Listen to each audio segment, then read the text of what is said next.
ऐसे जातक जो प्रकृति से प्रेम करने वाले हैं, घूमने फिरने ट्रैवल का शौक रखने वाले हैं, और अगर आप एक स्त्री हैं तो आप अपने घर के हर कार्य को बिल्कुल फिट रखती हैं। जो भी कार्य करेंगे मन से करेंगे, संपूर्ण करेंगे और एक धुन में रहकर करेंगे।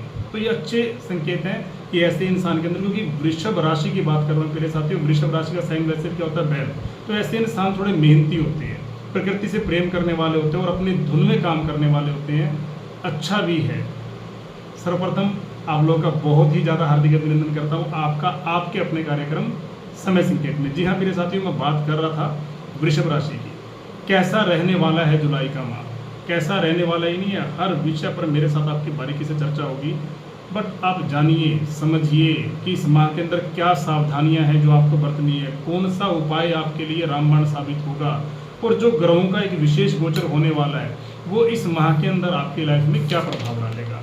हर विषय पर हम बारीकी से चर्चा करेंगे, बस बने रहिएगा मेरे साथ। आप लोगों के लिए एक छोटी सी सूचना, अगर आप लोग भी अपनी कुंडली पर विश्लेषण कराना चाहते हैं, ग्रहों का स्टिक विश्लेषण कराना चाहते हैं, तो सिर्फ चैनल के डिस्क्रिप्शन में दिए गए नंबरों पर ही संपर्क करें। यदि कोई आपके नंबर पर, आपके SMS पर आपको रिप्लाई कर रहा है तो ध्यान दीजिएगा, वो स्पैम भी हो सकता है। सबसे पहले मेरे साथ ये बात करूँगा ग्रहों की स्थापना की, ग्रह कहाँ कहाँ रहने वाले हैं। सबसे पहले लगन घर में देवगुरु बृहस्पति, आपकी कुंडली के सेकंड हाउस में शुक्र और सूर्य की युति, थर्ड हाउस में बुध, पंचम में केतु, इनकम हाउस में राहु, कर्म भाव में आपके शनि और द्वादश भाव में मंगल अपने ही घर में। ग्रहों का विशेष गोचर आप जान लीजिए। 7 जुलाई को शुक्र कर्क राशि में, 13 जुलाई को मंगल वृषभ राशि में, 16 जुलाई को सूर्य कर्क राशि में और 19 जुलाई को बुध सिंह राशि में गोचर करने वाले हैं। सबसे पहले जानेंगे मेरे साथियों आपकी हेल्थ के लिए, बिकॉज हेल्थ इज वेल्थ, सबसे ज़्यादा जरूरी है आपके लिए। लगन के स्वामी बनते हैं आपके शुक्र, देवताचार्य शुक्र, और शुक्र बैठे हुए सेकंड हाउस में। अभी सेकंड हाउस में है, 7 जुलाई के बाद वो थर्ड हाउस में आ जाएंगे।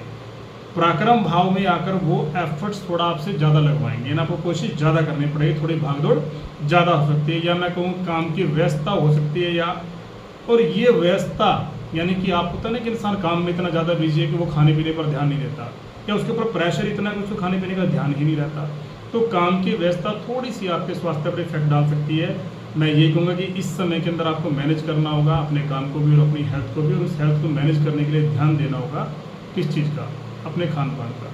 समय से करें, कोई विशेष डर नहीं है जिससे आपको डरना हो। बात करें आपकी एजुकेशन की, कैसे रहने वाली एजुकेशन। मेरे साथियों, आप सब लोग जानते हैं पंचम भाव से देखते हैं हम आपकी एजुकेशन, ये है आपकी शिक्षा का भाव, और पंचम भाव के स्वामी बनते हैं आपके बुध, जो कि थर्ड हाउस में, और 19 जुलाई को फोर्थ हाउस में आ जाएंगे।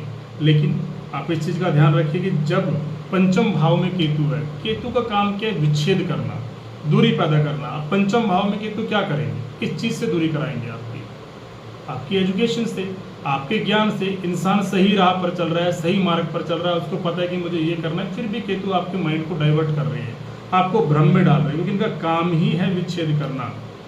इस चीज़ से आपको बचना होगा। 19 जुलाई के बाद मैं कह सकता हूँ थोड़ा बेहतर होगा, लेकिन उससे पहले जो विच्छेद का डर है, भ्रम का डर है, ये आपका ध्यान भंग हो सकता है, कंसंट्रेशन आपका ब्रेक हो सकता है, उससे आपको बचना है। तभी आप कुछ अपनी एजुकेशन में बेहतर कर पाएंगे। बात करें आपकी लव लाइफ की, 5वें घर से ही आपको पता है हम आपकी लव लाइफ देखते हैं, क्योंकि 5वां घर ज्ञान संतान के साथ साथ आपकी लव लाइफ का भी, और 5वें भाव के स्वामी बनते हैं आपके बुध। अब यहाँ पर केतु है, पहले केतु पर ही बात कर लेते हैं। मैंने आपको भी मेरे साथ बताया केतु का काम है विच्छेद, यानी कि इस समय के अंदर मैं कहूँ कि पार्टनर बेवजह कुछ भी ऐसा आपके अंदर कमी निकाल ले, क्योंकि केतु के एक माइंडलेस प्लैनेट। तो इस समय के अंदर कुछ भी आप ऐसे मन के अंदर अपने भ्रम पैदा कर ले पार्टनर के प्रति, या पार्टनर आपके प्रति मन के अंदर भ्रम पैदा कर ले, या कुछ इन डाउट्स में, कुछ इन मिसअंडरस्टैंडिंग में आपके बीच में डिस्टेंस क्रिएट हो जाए, तो उससे आपको बचना होगा। कि दिमाग से कुछ भी सोच समझकर आप अगर नहीं बोलेंगे, तोल मोल कर नहीं बोलेंगे, तो परेशानी आएगी। लेकिन अगर आप तोल मोल कर बोलेंगे, दिमाग से 2 बार सोच कर बोलेंगे, तब कोई आपको लव लाइफ में परेशानी नहीं आएगी। यानी इस समय आपको मिसअंडरस्टैंडिंग से, डिस्टेंस से बचना जरूरी है। केतु अपना रोल निभाएंगे, और 11वें घर में बैठे हुए राहु जिसको देख रहे हैं वो तो भ्रम पैदा करेंगे। बात करें आपके वैवाहिक जीवन की, मैरिज लाइफ की, 7वें घर से देखते हैं हम आपका वैवाहिक जीवन, और 7वें भाव के स्वामी बनते हैं आपके मंगल, जो कि बैठे हुए द्वादश भाव में। मेरे साथियों, मंगल 12th में है, विपरीत राजयोग बनाएंगे, लेकिन फर्स्ट हाउस में आ जाएंगे 13 जुलाई को, और जब लगन में आ जाएंगे, लगन में आकर सप्तम को देखेंगे।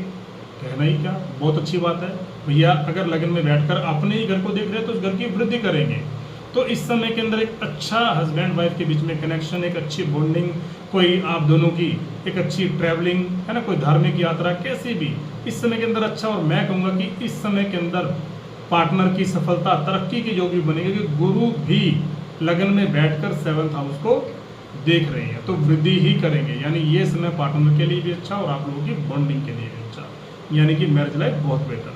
बात करें आपके भाग्य की, भाग्य के स्वामी प्रिय साथियों बनते हैं आपके शनिदेव, और शनिदेव बैठे हुए हैं कर्म के घर में। ज्योतिष शास्त्र कहता है प्रिय साथियों कि जब भी भाग्य का स्वामी कर्म के भाव में हो या कर्म का स्वामी भाग्य के भाव में हो तो इसको कहते हैं धर्म कर्माधिपति योग।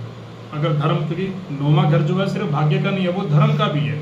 अगर धर्म का स्वामी कर्म के भाव में होगा तो हो गया धर्म कर्माधिपति योग। यानी यहाँ पर भाग्य के स्वामी शनि अगर कर्म के भाव में है तो बहुत बढ़िया है। यानी आपका भाग्य कहाँ पर, आपके कर्म में।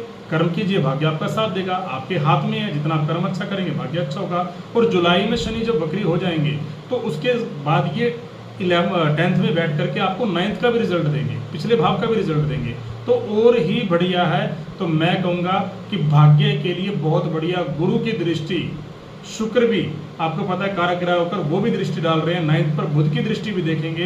यानी गोचर के साथ साथ जो तीनों ग्रहों की दृष्टि, शुक्र गुरु बुध की, कहना ही क्या, do whatever you want to do man. कोई आपके लिए कुछ नहीं कह सकता, जो आपका मन है कीजिए। शुभ कार्य, मंगली कार्य, भाग्य भरोसे जो भी आपने काम रोके हुए थे इस माह के अंदर कर डालिए, कोई आपको इस माह के अंदर रोकने वाला नहीं। बात करें मेरे साथियों कैरियर की, 10th लॉर्ड बनते हैं शनि, अपने ही घर में है तो कहना ही क्या, बुध भी 4th हाउस में आकर के 10th को देखेंगे तो आपकी स्किल्स बेहतर। शनि कर्म भाव में कर्म तो कराएंगे, और शनि आपको पता है कि कर्म भाव में बैठने के साथ साथ वो आपके भाग्य के स्वामी भी है। यानी अपने कर्मों से भाग्य लिखेंगे, भाग्य विधाता खुद बनेंगे। और लगन में गुरु ज्ञान भी दे रहे हैं।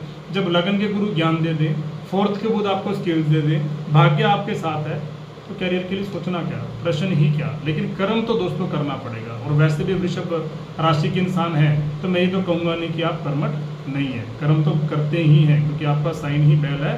तो कर्म करने से कभी आप जी चुराते ही नहीं, आप बिल्कुल धुन में काम करते हैं। बात करें आपके बिजनेस की, 7th लॉर्ड मंगल 12th में है, अपने ही घर में आ जाएंगे। तो जब अपने घर में आकर के 7th को देखेंगे तो डेली इनकम अच्छी, मेहनती आप है ही, भाग्य आपके साथ है ही। तो शनि आपके भाग्य के मालिक 10th में है। व्यापार कारक बुध वो भी 4th हाउस में आ जाएंगे, कोई डर नहीं। यानी बाहरी स्थानों से लाभ के योग, डेली इनकम के योग। अगर आपका काम भी कोई कम्युनिकेशन से रिलेटेड है, अगर आपका काम भी कोई कपड़े से रिलेटेड है तो और बढ़िया। यानी मैं कहूँगा बिजनेस के मामले में भी ये माह बेहतर जाने वाला है मेरे साथियों। आप जान लेते हैं उपाय की, जो कि आपके लिए बहुत ही ज़्यादा जरूरी है। सबसे जरूरी आपके लिए कि आप इस समय के अंदर गणेश जी की आराधना करें। और दूसरा, आपको शनिदेव के बीज मंत्र का संकल्प लेकर के ओम शम शनिश्चराय नमः या ओम प्रांग प्रिंग प्रोम शनि नमः आपको जाप करना चाहिए। संकल्प लेकर के कि मैं इतने मंत्र का जाप करने वाला हूँ, बेहतर परिणाम होंगे। कैसी लगी आप लोगों को जानकारी मेरे साथियों? अगर जानकारी अच्छी लगे लाइक, शेयर और साथ में सब्सक्राइब करना बिल्कुल मत भूलिएगा और बने रहिएगा हमारे साथ। जय श्री राम, जय श्री बालाजी।